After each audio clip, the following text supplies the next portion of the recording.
pasar un tiempo nomás. Tengo que ir a seguir botando agua.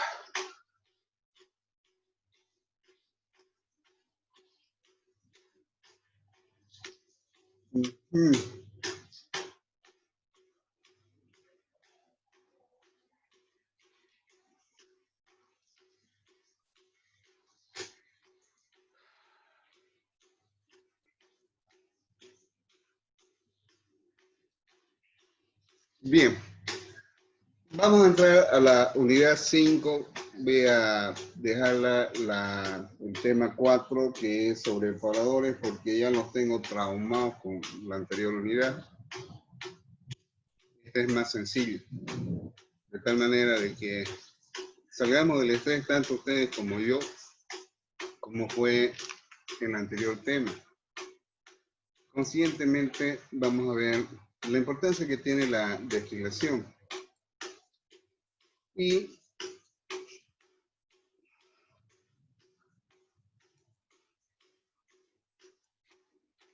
vamos a hacer algunas preguntas.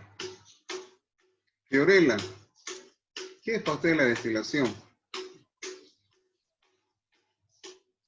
Fiorella. La destilación es un proceso de separar Ya. dos líquidos. ¿Dos o más? Dos o más, bueno, dos o más. Dos o más. ¿Y si son dos? ¿Agua, alcohol? Si no me equivoco, hay dos tipos, ¿no? Destilación binaria y de multicomponente. Eso, muy bien. Hablamos de destilación binaria cuando son dos componentes. ¿Y cómo se separa el alcohol del agua?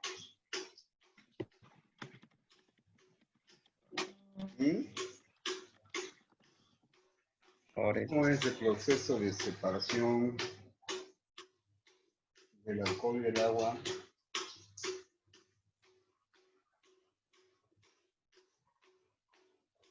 Mediante la diferencia de qué? Yupanqui, ¿por qué separa uno del otro componente? Porque se separa por la temperatura de ebullición que tiene cada componente. Hay una diferencia, ¿no? Sí. Entonces tiene que haber un diferencial, ¿ya?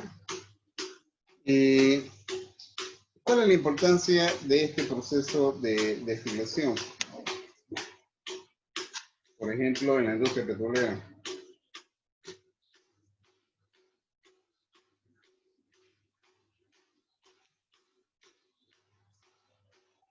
Es muy importante, ¿no? Porque la separación para obtener gasolina, hexano, para obtener diésel del crudo, es precisamente, está basado en que estos componentes tienen puntos de ebullición que les permiten separar, ¿ya? Y la importancia que tiene en la industria petrolera es precisamente esa, porque de ahí se obtienen los combustibles. ¿Cuántas refinerías hay en Bolivia? ¿Alguien sabe?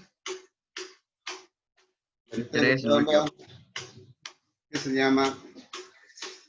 La de Guillermo del Buer, la de Oro Negro y no me acuerdo cuál es la otra. Ese es en Santa Cruz y en Cochabamba. Oro Negro. No. ¿La Oro Negro? No. No, esta más de Cochabamba se llama, a ver. Gualberto. Ya le cambiaron, ¿no? Gualberto, me acuerdo que. Gualberto y Ajover. Ese mismo. Son las dos más grandes. Y había una que era privada. Hay refinerías pequeñas. Está Oro Negro, creo que en Charagua hay otra. Está Reficruz, pero algunas creo que ya no están en operación. Peor ahora pues, con esta situación. ¿Listo? Bien. Entonces, fíjense de que es importante que ustedes vayan adquiriendo conocimiento de lo que acabo de mencionar. ¿Para qué sirven los procesos de destilación? ¿Qué importancia tiene en la industria petrolera? Y todo esto se remonta a algo que tiene que ver con el desarrollo de la industria petrolera en Bolivia. En 1928, una empresa norteamericana fue la primera que descubre el primer pozo en Bolivia y se descubre en Sanandita. ¿Ya? Posteriormente, en 1929, se descubren otros pozos más en Bermejo, Sanandita, Camiri, y se va desarrollando lo que viene a ser la industria del petróleo en Bolivia. Posteriormente se nacionaliza, ¿ya? Y Yacimientos entra a formar parte de lo que viene a ser la perforación, la refinación. En la guerra del Chaco, ¿ya? No había destilerías acá. Sin embargo, había que tener combustible para los camiones que iban al frente. Entonces, se aprovecha en desarrollar un alambique en Camiri y de ahí se sacaban los combustibles para los vehículos que eran empleados en la campaña de la guerra del Chaco. Entonces podemos decir de que la primera refinería fue esa. Posteriormente se desarrollaron refinerías en algunos puntos del país con capacidades de 500, para procesar 500 barriles de crudo al día, 1000 barriles por día. En Sucre aparece la refinería Montenegro, no recuerdo el nombre. En Cochabamba también. En Santa Cruz se van implementando refinerías, como les digo, de 1000, 2000 barriles por día. En el año 1970 se implementan las dos refinerías más grandes en Bolivia, que son la refinería Guillermo del Bel y la refinería Gualberto Villarroel en Cochabamba. La de Cochabamba, más amplia que esta de acá, creo que es de 22.000 barriles por día. Esta de acá tiene una capacidad para procesar 15.000. Bueno, estas plantas en realidad hoy en día siguen en funcionamiento. ¿Cuál es el problema? ¿Alguien puede decirme qué problema tenemos para producir nuestro propio combustible?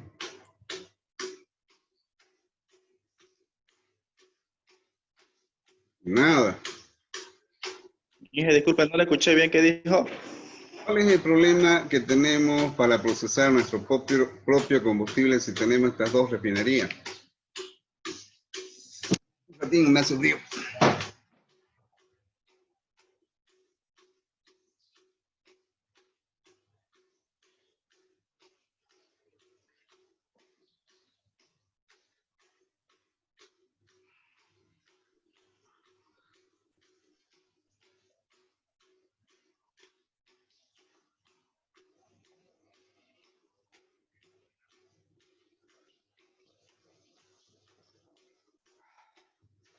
Ahora sí, jóvenes, me hizo frío.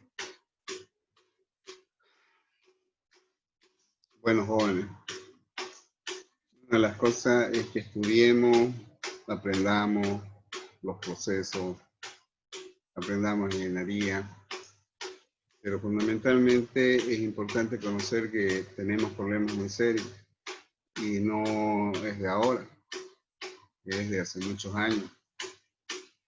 Yo había manifestado una vez de que los grados API están relacionados a la composición que tienen los hidrocarburos que son encontrados en nuestro país y los mismos que son de 50 grados API hacia arriba. Es decir, de que son pozos más gasíferos que hidrocarburos líquidos. Además de ello, Ya hace muchos años que no ha entrado en producción un pozo nuevo. Los que están en producción están en vías de agotamiento.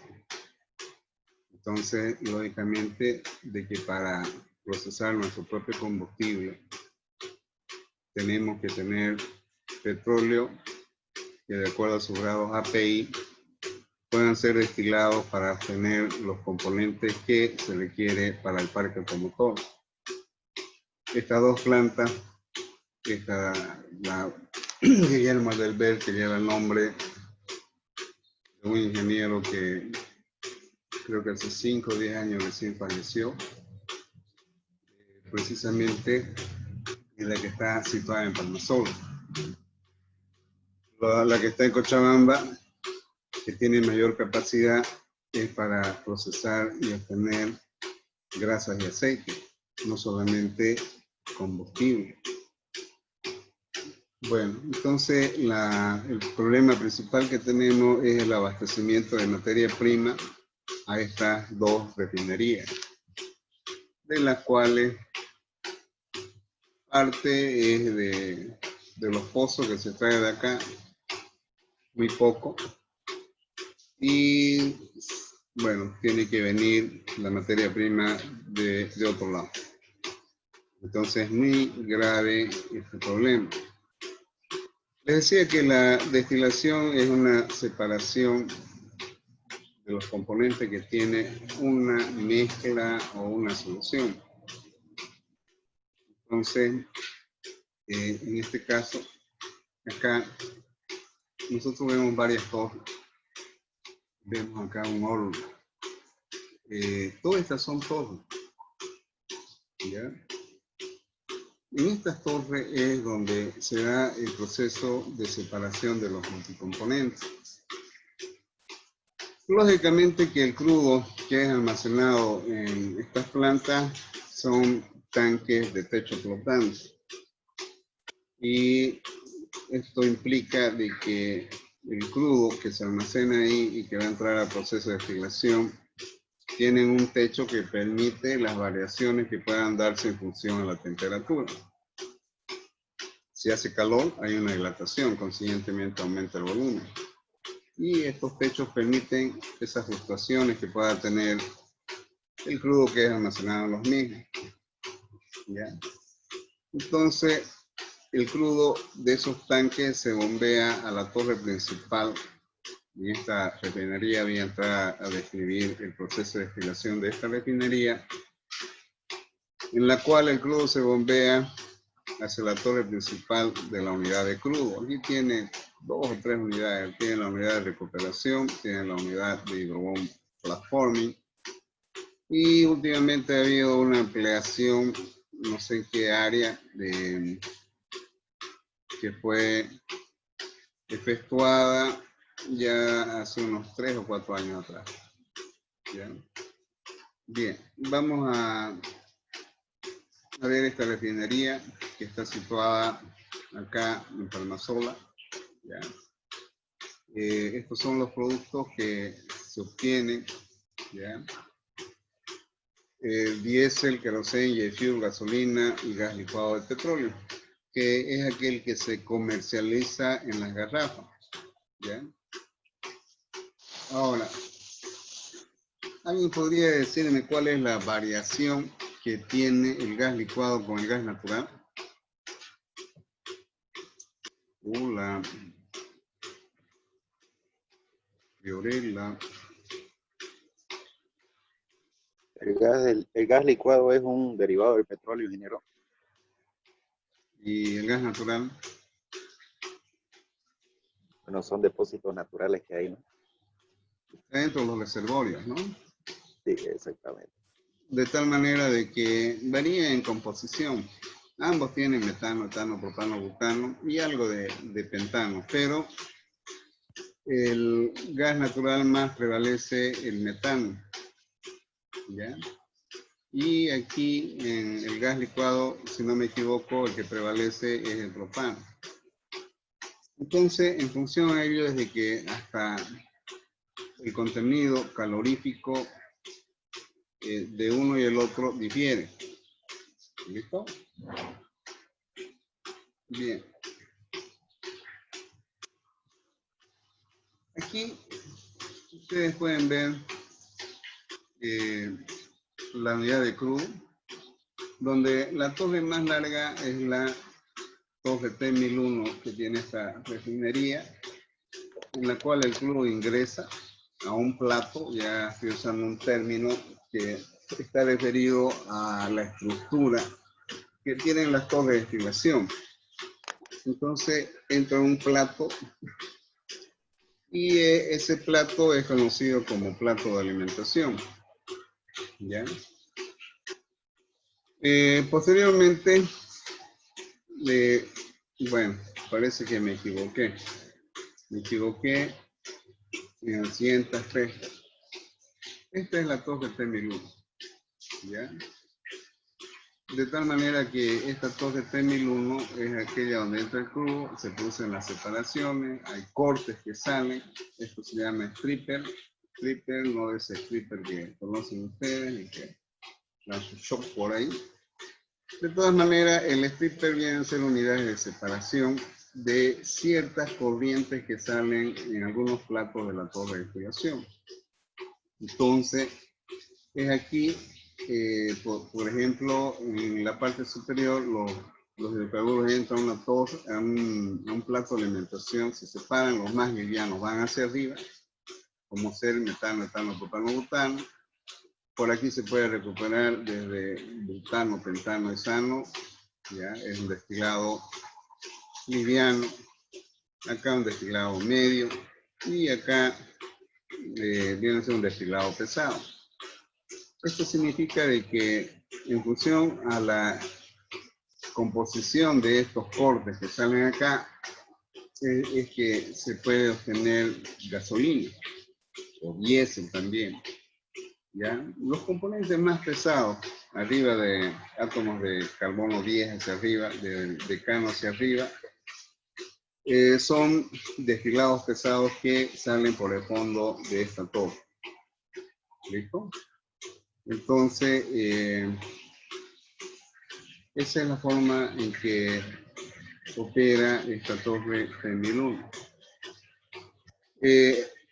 Se tiene de que acá en Santa Cruz había una unidad de refinación situada al frente del parque urbano. Hablo de hace muchos años, hablo entre 70 y 80. Entonces, esa torre se trasladó y se situó próxima a la unidad de separación principal de la planta, de la unidad de crudo, donde permite la recuperación de splitter de nafta para obtener hexano etano. El hexano es muy utilizado como un solvente en la obtención de aceite, ¿ya? En el proceso de extracción. Bueno, aquí en esta fotografía vemos acumuladores, ¿ya? Acumuladores, separadores. Entonces vamos a ver acá.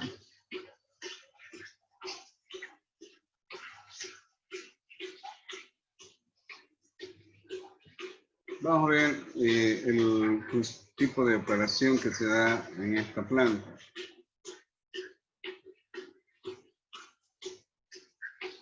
Bien, la unidad de crudo está conformada por tres torres. ¿Ya? Esta es la torre T1001, la que mencioné inicialmente, en la cual el crudo se bombea de los tanques, hoy en día son 3, ¿ya? Se bombea, como ustedes ven acá, están las bombas, ¿ya? Y ese crudo va calentándose en forma gradual. ¿Ya? Se va calentando, pasa por este intercambiador, por los tubos, fíjense, que significa que entra por los tubos, sale por acá, ingresa a otro intercambiador, sigue calentándose más, también por los tubos, entra a este intercambiador T1003, pasa a este otro intercambiador, sigue calentándose en forma gradual, ¿ya? Y en este intercambiador, ya después voy a mencionar con qué es lo que intercambia calor, que son productos que salen de este mismo proceso de destilación. Entonces, aquí pueden ver el seguimiento que tiene este proceso que acabo de mencionar, que se va calentando en forma gradual el crudo. ¿Bien? Y bueno, aquí inicialmente este intercambiador, como vino como vino inicialmente, voy a decir, intercambiaba calor acá. El fluido que salía del fondo entraba por la coraza y entraba entraba por los tubos y por la coraza. Hoy en día no han invertido en lo que ustedes han visto. Ahí está un criterio de que en este caso es más favorable que ingrese por los tubos este fluido y el más caliente por la coraza. Esa es una de las razones que hubo modificación. Hasta aquí tenemos de que el crudo se ha llegado a calentar y entra un horno. En este horno se calienta a la temperatura de alimentación, no sé si es 255 grados Celsius, donde los componentes más livianos van hacia arriba, ya, en fase vapor. Bueno, está en equilibrio, líquido-vapor, pero más vapor, porque a esa temperatura arriba de 250, el metano, etano, propano, butano, pentano, todos ellos están por encima de su temperatura de ebullición. Entonces, al entrar en contacto con los platos y al haber un reflujo de un fluido frío, es de que algunos componentes pasan de fase gaseosa a fase líquida. Y aquellos que son más livianos salen por la parte superior de la torre. Generalmente hablamos de que por acá sale metano, etano, propano, butano. Posiblemente arrastre algo de pentanos y hexanos. Bien. Bien, entonces esto tiene que ver con el diseño de la torre, en la forma en que ha sido diseñada dependiendo el tipo de los grados API que tiene el crudo que se va a alimentar a este sistema de destilación. ¿Ya? Bien, entonces vemos acá ¿ya? De que el producto de fondo que sale de la torre T1001, de ver para atrás, producto de fondo, o sea, de abajo de la torre, que son hidrocarburos de alto peso molecular, transfieren calor en este intercambiador. Ahora, en el caso de los livianos, salen por la parte superior de la torre, ¿ya? Como están en estado de vapor. Entonces, fíjense, acá es donde permite el calentamiento del crudo que está a temperatura ambiente. ¿Ya?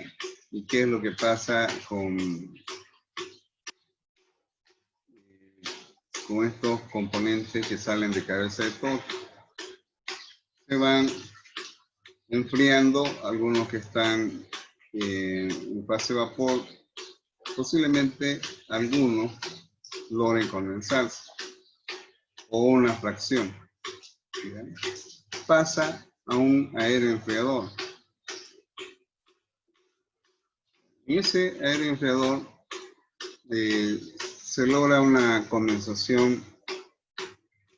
En este caso se incrementa la condensación de esos productos y aquí hay un intercambiador más donde se intercambia calor con agua.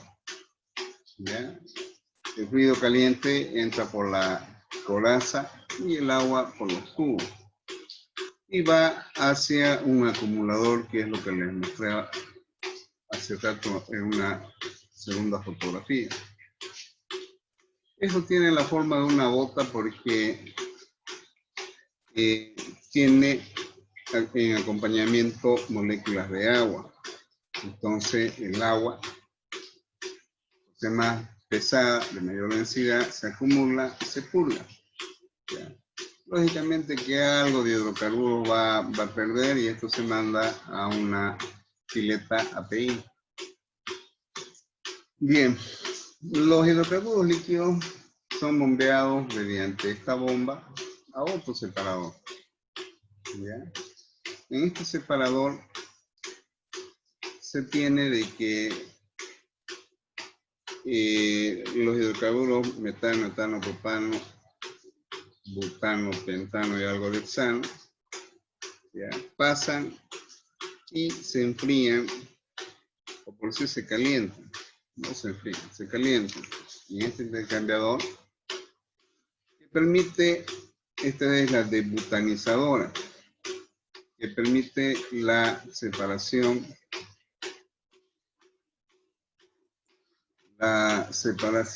en este caso de el butano, ¿ya? Por la parte inferior y por arriba de la torre, ¿qué es lo que sale? Metano, etano, propano. De ahí el nombre de butanizadora. Entonces pasa a la torre TN3, ya esta es la torre TN3, y por arriba sale entonces metano, etano, propano, y por la parte inferior sale butano, pentano y algo de hexano. ¿Ya? Bien, entonces esa masa que sale entra por los intercambiadores, transfiere calor al que está entrando a este plato de alimentación de esta torre, ¿ya? Y posteriormente va a otra torre conocida como splitter de nafta. No sé si de este grupo están estudiantes que fueron con el ingeniero John Soria y con el ingeniero Carlos Helio Céspedes de visita a la refinería. ¿Fueron allá, jóvenes? ¿Alguno de ustedes? Hola. Hola, hola. Nadie. No, yo no. Qué barbaridad más bárbara. Bueno, para los que fueron allá y para los que no conocían esto, se impresionaron. Mira qué bárbara esa planta. Y esta planta data del año 1970. ¿Cuántos años van? Ya esta planta ya tiene algunos problemas de funcionamiento. ¿Ya? Bueno, yo recuerdo que ahí hice mi práctica industrial, por eso es que lo domino esto. Porque yo lo andaba en ese entonces desde los tanques y subía arriba y hacía seguimiento de las líneas en cañería. Y uno en el tiempo apenas, por acá fluye crudo, por acá sale. Los operadores allá, con solo mirar nomás ya saben en esa cañería de las N que hay, que es lo que fluye. Hoy en día, hacer su práctica ahí es un poco complejo. Permitir a un estudiante que esté en el área de producción, tiene que conseguirse un permiso aparte, ¿no? Son los riesgos que implica esta planta. Bueno, entonces les decía de que esto es lo que ocurre, ¿ya? En esa planta en la unidad de crudo, que tiene 3 torres, la T1001, 1, 2, 3, esta es la T1004, T1002, T1003 y los splitters T1004, T1005, T1006, que voy a explicar más un rato. Bueno, en el splitter de nafta, los hidrocarburos que tienen mayor peso molecular del butano, astesano, estanos, que pueden haber aplastado por la cabeza de la torre principal, se alimentan a esta torre T1003, conocida como splitter de nafta. Y aquí se separan en lo posible, sería el butano, pentano y algo de hexano. ¿Listo? Entonces, fíjense de que el hexano es el que se va a enviar Si está en buena composición, se va a pasar directamente a su almacenamiento y su comercialización. Si hay que hacer separación, esto pasa a la planta de examen. ¿Ya? Ahora, acá, lo más pesado puede ser hexano, etano y algo octano. ¿Ya? Salen por el fondo de esta torre, se enfrían, pasa a un intercambiador y tenemos una nafta pesada o gasolina media, que puede proporcionarse con el destilado liviano de la torre T1001 para obtener una gasolina que tenga ciertas características que sean destinadas al parque automotor de acuerdo a lo que viene a ser a los tanajes, ¿no? Bueno, lo demás se envía a la parte de almacenamiento de un tanque que ingresará a otro sector conocido como hidrobomb platforming, la cual sostiene gasolina platformada. ¿Ya? Bien, jóvenes, vamos a ir a descansar, vamos a terminar esta exposición por lo menos hoy y vamos a tirar un break, ¿listo?